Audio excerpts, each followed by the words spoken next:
my life had taught me that there wasn't a move that you can make with a big emotion other than to get away from it, let it cool off, get past it, get over it, and just keep moving, kind of to ignore those really painful places. Connecting couples with the real Imhoffs. Hi, I'm Chad Imhoff. And I'm Angela Imhoff, and we're doing kind of a little special series, a really short one, but one that kind of just takes us back to the beginning, where Chad and I first started learning about emotionally focused therapy, how it landed in both of our bodies, how it landed in our brains as well. We talked in the last episode, Chad started taking it in really cognitively, I took it in really emotionally. Either way, we both started a journey to get really deeper into our emotions and build a more secure relationship, which is really the foundation of how we even got to this podcast, how we got to this place where we're doing workshops, and really wanted to include our listeners in the beginning for us. And so we're going to start with Chad's side of this. In the last episode, you heard him say it really was a map for him in his therapy, and he really wanted to take it a little bit further. So I kind of want to know from you, Chad, if you'll share with us kind of how you saw it, how it landed with you, and then how you've changed since then. How have you applied it not only in your practice, obviously, but personally and in your relationship? Those are great questions. So I'm going to just start with, how it first kind of showed up for me. Whenever I was at the externship, kind of learning about some of these things, I really kind of got this sense that like, there's a map, somebody understands this, like this makes sense. It's really based on attachment theory and some of what Bowlby and those folks did. But it wasn't just for kids. Like I had heard some about attachment theory, with children, and I'd worked with some kids, and I was kind of working with kids at the time as a therapist, but I started to go, oh my gosh, like this is real for my life. This is real. We do this. Me and Angela do this. And so not only me and Angela, but me and my ex-wife and me and my parent, child, all cousins, all of them. Yeah. Everybody seems to do this. And I'm like, how can I continue to be a therapist? Like I couldn't be authentic after learning some of this information and go do something that didn't at least acknowledge the deep role that emotion and that really it's a part of our brain. When we talk about emotion, it's not just a reactive kind of thing that people kind of say, oh gosh, you're so emotional. There's that Robin Hood scene that I remember. It's the cartoon, the Disney where it's cartoon or animated. He goes, "Oh, emotional lady," or whatever. And I'm like, that is not what I'm talking. When I say emotion, I don't mean it like that. And I'm not saying emotional lady. I'm quoting Robin Hood, but I'm like, but what I'm saying is like that is not the emotion I'm talking about. I'm talking about the sense that I get, or that anyone gets when they feel distress, when they feel threat, when they feel loss. Those things have tons and tons and tons of power over us. And so for me, when I first started to learn when I found out that somebody had made a map of how to navigate those places I had always kind of felt stuck, places I still feel stuck sometimes whenever somebody kind of gets big energy. So I thought, gosh, I've got to understand this. I really want to understand this. And it's really the mystery of therapy, in my opinion, of like how therapy works is based in this. And whether it's whatever they call it, it doesn't have to be emotionally focused therapy by Sue Johnson.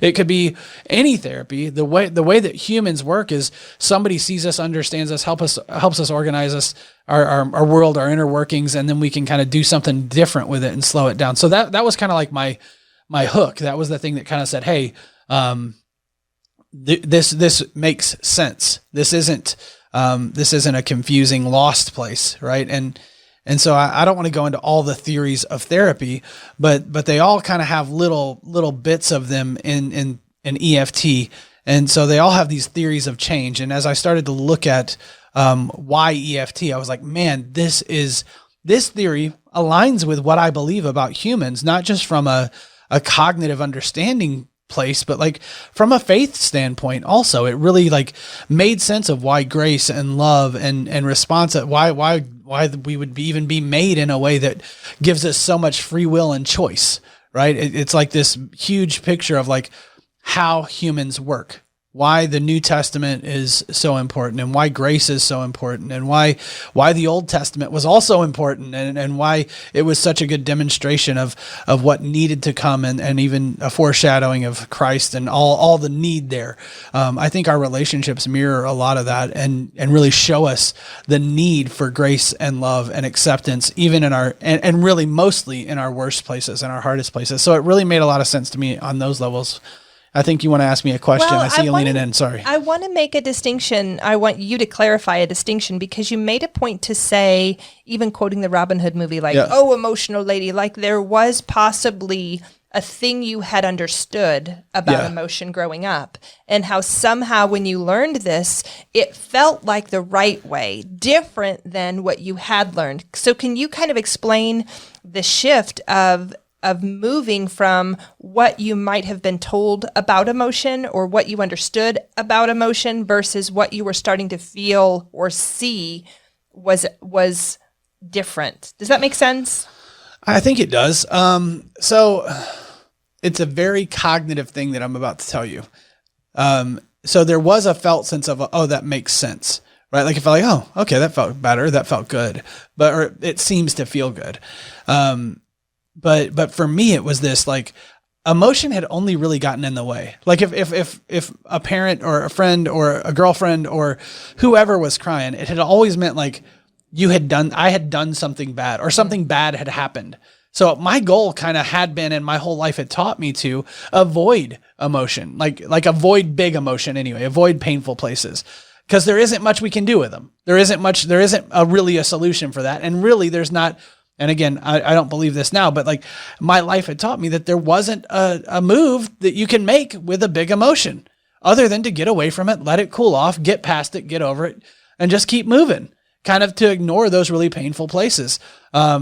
And not just painful, but even celebratory, even places that are, accolades and when people tell you, oh, good job, or you did something that maybe other people haven't done, even to receive a gift or a reward it's like, it's really tough because it's like that emotion doesn't normally last. It's not to be trusted. It's not to be, it has no real purpose. It's kind of a silly, childish thing. And so that's what my life had kind of taught me, was that those things weren't very valuable. So to learn that there is a value in them and it can do something other than just cause pain, right? That actually emotion can be something that could connect us. If you can, and for me, this is how I would say it. So I think Angela would say this there. But if I can learn how to engage with it and what to do with emotion, not just have emotion be the thing that happens to me or the thing that kind of takes over relationship. If I realize that, the emotion is actually calling for something, it's asking for a need to be met, and it's possible to meet the need, which is why I never really wanted to engage with it, is because I didn't think it was possible. And frankly, it's hard. It's hard to meet the need if you've never been trained to do it, or if you've only been trained to use emotion, which is the other side of this, as a tool to get some other need, like a secondary emotion. It's really hard to get through it. So okay, it's a very complex question that you asked. So I'm like, I really love the way you answer it, even because even he kind of gave this disclaimer. Angela would answer this differently, kind of, but really at the base of it, it's the same. Chad is saying if I figured out that I could learn to do something different, and for me, the wording is if I could figure out that I could feel and do something different. Chad really takes a cognitive approach, but I really love even the message that you're saying is that my whole life I saw emotion as something that I needed to avoid or that was possibly bad. And then here I go to this training where they're like, by the way, for a guy like you, we've talked about you kind of being a man's man, like to fix things. I'm going to hand you a tool bag, and you're going to be able to navigate these places where you've never navigated before. Or not only have you've not seen hardly anyone in your life navigate these places before. I can just kind of, it's like going to Harbor Freight. I mean, like you're excited. You're getting a lot of tools that you're going to get to use. I think Angela, I don't mean this to qualify me or you or whatever. Like that's not I'm not trying to put a qualifier out here, but I'm like, I don't think anybody, I think very, very, very, very few people actually navigate these things well. I think some people can do a lot of emotion and they don't know how to organize it. They don't know how to make sense of it. They don't know how to like hold it. And I think some people can do very little emotion, right? And I think there's a continuum on both of those things. But I think it's rare the person who can hold emotion and be kind of engaged cognitively with it. I love that you say can do emotion or can't do emotion. And I think the shift here that we've learned is leveraging it as a resource, not just avoiding it, the kind of typical, I want to say, withdrawer strategy, or letting it run you, which is a kind of a typical anxious or pursuer strategy. But really going, I see that this emotion is telling me something and I need to pay attention to what it's telling me and possibly let my partner know that. I think about the series we did on Staying Tuned In about how we send a different message than we want to send. Yeah. And really, this theory says you've been sent a message about emotions your whole life, and actually, there's something different. There's something better. There's something that when you realize it, when you see the map, it's not as scary. Yeah. It actually makes complete sense. And so I just love your cognitive explanation of going, I don't think it's as scary. Now, it doesn't mean that when you and I are in a fight or when there's something that comes up, it doesn't feel urgent or scary or bad. But knowing in the therapy setting and in our relationship that kind of the dance we do makes sense, and here's why, helps us approach it in a different way. So I love the way that you're explaining how you've downloaded this. I don't want this to sound condescending to withdrawers like myself, but it's like I'm a toddler trying to figure out how to navigate emotion, it's one thing for me to give you a book on how to use a drill or a complex tool or a computer, right? If you read the manual for your computer and you read your manual and read your manual and read your manual, you can, until you sit down and you actually start to hit the buttons, move the keys, use the mouse, right?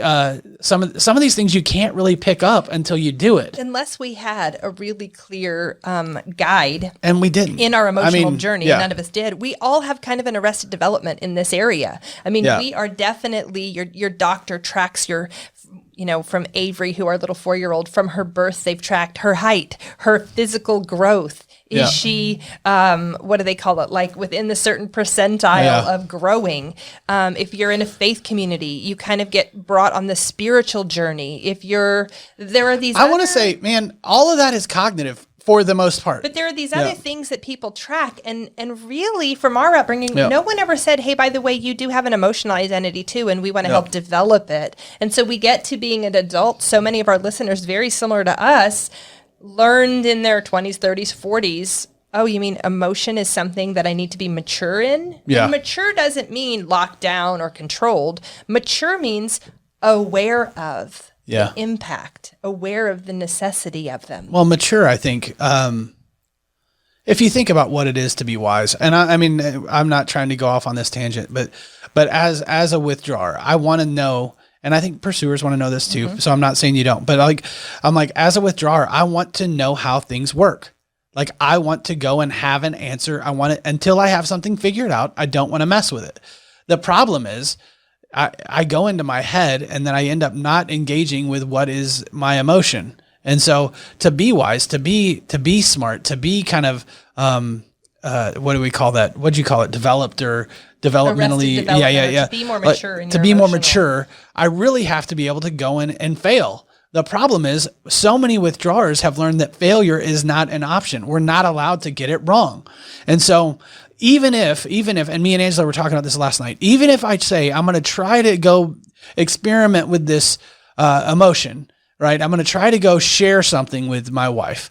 If I go try to do that, and if she gets any piece of the response wrong, then I go, okay, well, that's wrong. So I start over. And I don't process the feeling of failing there or the feeling of missing it. And even if I do, sometimes, and I think pursuers are a little more emotionally attuned, they'll hear that as my own shame coming forward. And I'm like, and then I'm like, oh my gosh, now I'm going away from that too. So I'm like, heck, if it's not hard for a withdrawer, and I want to say almost, it's super hard work.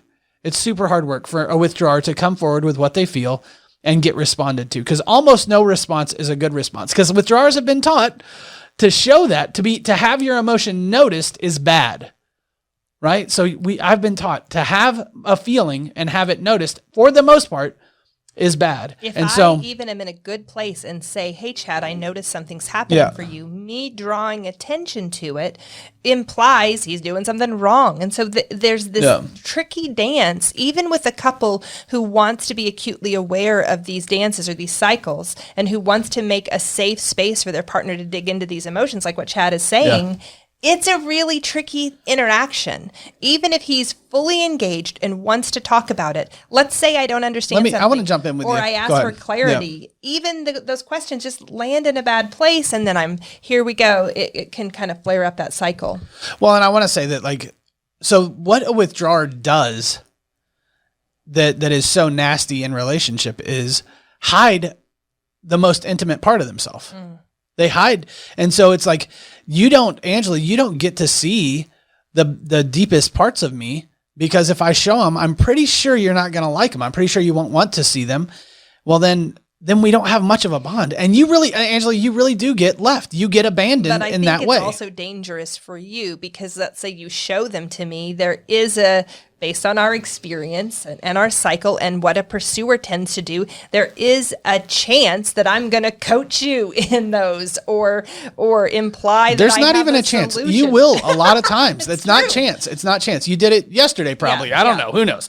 But so it's really, it is hard to shift. And so I kind of want to bring up another question on your journey, because we're talking about your experience. I was thinking the same thing. Which is then, if you can articulate a little bit about how, now that you know this stuff, we say this all the time, Chad and I know this stuff and teach this stuff, and that doesn't mean we can stop our cycle mid-cycle, and it doesn't mean we can always apply it, but there has been a shift. There has been a change. Can you articulate possibly what Chad, who didn't know this stuff, would have done versus new Chad? I new can. Chad. I sure can. Thanks for asking. The real Chad. I definitely can. That's all I've got. Thank you. The way it's changed is, I do it. I mean, I go against my gut. I go against even my own logic, and I sometimes tell you things that I don't want to tell you. And sometimes that works out really well, and sometimes it doesn't work out so well. That's the thing that I think, a logical withdrawer can kind of evaluate and see, is that, if I don't ever tell you, it doesn't get better. There is zero chance that this gets better, even though my gut, body, heart tells me it will, right? If this relationship is important, the only move I really have, if I don't want to leave you in isolation and abandonment and kind of alone, if I want to let you see me, if I want to be engaged in part of this, then I know I have to sometimes go against what my gut tells me, and I have to say, this is what's going on for me. And sometimes I do it knowing full well that I'm going to get coached, then I'm going to get what I don't want, then I'm going to get told I'm bad or whatever, in my head, not directly. Yeah. But I'm like, and I know that's not going to go so well, but I still do it because sometimes it does go differently. Sometimes Angela does respond well to that. Sometimes, and I'm not, when I say that, I'm not saying Angela did that wrong. I'm saying my body is learning to take in that I could be responded to. My body is learning to take in even feedback around how I feel. That it's even okay for me to say, I see you in that place that you've just shared that you see as a weakness, and I'm acknowledging it. That is a dangerous move. Yeah. Even if I validate it, that acknowledgement is it still hard says, in your body. Because I don't believe that you want me if I fail. If I get it wrong. And I see my emotion as wrong. Yeah. My life has taught me that. So for me to share anything is a failure. So here, unless I get positive response. Before we kind of get into the connect point, and the connect point is going to really be about not just withdrawers. I want to say about cognitive people. Yeah. People who are kind of in their head with this first. You can be a pursuer and be a heady pursuer. Yes. You can be an emotional withdrawer. But I want to kind of say, if you're in this cognitive place where you're thinking about it. Yeah. You have kind of said, there is just almost like this, I'm just doing it. The change is, I know it's good for me, and so I'm going to do it. Yeah. And so for me, I kind of want to make that overt, because I think that there are some maybe pursuers or withdrawers that will say, is it ever going to feel great to do it? sometimes it does. Sometimes it lands. Sometimes there's crying or hugging or whatever, comes where you get responded to in that area. But we are retraining our bodies not only to do a thing that our bodies have told us not to do most of our lives. We're going against a strategy that has protected us personally and in relationship. And so it's going to feel bumpy. And so that's, for me, I think that's the thing I want you to kind of speak to is it just a hunker down and do it? Or is there a shift where I want to say, does it get easier? Or talk a little bit about that, how it feels different. Before you used to not do it at all. Then you kind of were like, I'm going to try it. Now you do it more often. Is that kind of growth journey? I want the answer to be, oh, it feels totally better. But the real Imhoffs don't fake it. No. So, it feels like 2% better. 2% out of 100. Oh. I'm like, it doesn't feel that much. And I've been doing this a long time. Yeah. But I'll tell you what is better is that, and cognitively, I can hold this. Emotionally, it's still hard to like grasp that this other move will work. Cognitively, I can hold this. I can say what is better is our relationship's better. You see me a little bit differently. You see me as more engaged. You see me as, and that allows me to be successful in this relationship. If I don't do it, right? If I don't find a way to engage with you, let you in, feels pretty desperate. Then you're over there. And guess what? What happens more? If I'm looking at outcomes, you get more anxious. You get more frustrated. Then I kind of end up blaming you. And it's easy. This is what's nasty, y'all. It's easy for me to blame a pursuer because they have all the words. They use all the energy. But what really is hard is that the pursuer is really only trying to get to the bond, to the relationship. And so it's really not fair to pursuers that withdrawers oftentimes look like the more stoic, the more stable, the more they look that way. But really, I'm just as reactive internally as any most escalated pursuer, but I'm just showing it in such a different way. Yeah. It's this shutdown. It's this coldness. It's this disengagement. And if you think about it, withdrawers are really kind of lying a lot of the time. If now I'm not saying you're whatever, but I'm like, we're not being true to what our experience is. And so, and my whole body tells me, don't be true to your experience, because if I am, it will be used against me. It will be attacked. It will be criticized. It'll be corrected. It'll be all those things. So no, it's not like I've got this big, flush of warm feelings. Here you go, withdrawers. Yeah. We're going to guarantee you can get 2% better. That's enough. That's a good. All you need to do is shift 2%, because if I get 2%, you get 2%. It feels way better on my end when he engages than just 2%. But there is a part of this that is in it's not going to feel right because we've been so trained to do it the other way that we do have to kind of go, can I trust this? And even if I can't, can I try it anyway? And I'll say sometimes it feels a lot better. Yeah. But most of the time, no, it's a practice of saying, I am going to be better at this thing for me. And I'm being honest. We're going to keep talking about this. Our next episode, we're going to dive into my side of how this has changed me, and kind of obviously not as much of a cognitive approach, more of a she'll probably cry. Felt sense. Oh, I'm sorry. But man, we really appreciate you listening to us. Your connect point for this week is really just to kind of check in with that withdrawer and say, hey, how does this feel? And where are you with this? If he's making a 2% change, or she is making a 2% change, that's change. And that's really important. It's important for us pursuers to see the efforts that those withdrawers are making and say, man, I see the work that you're doing, and I appreciate that you're staying engaged with me. On the pursuer side of it, being curious. And so we want you to just kind of have a conversation about how this process of learning that emotions are valuable is shifting your relationship and shifting you personally. So we hope that you can connect over that. One of the best things you can do for us not only is to continue listening, but subscribe if you haven't already. You can like us. You can give us a review. I love this. We got a review that said, Chad and Angela are so animated and real. Love their work. Take advantage of their homework questions, on point, on topic every week. We'd love for you. Thank you for that review, by the way. We would love for you to take advantage of our connect points. We're doing this because we want to help couples actually have content to talk about. So we hope that you will not only have the conversation, but you'll tune in next week as we dive into the other side of this journey. Thanks, Angela. Thanks, y'all.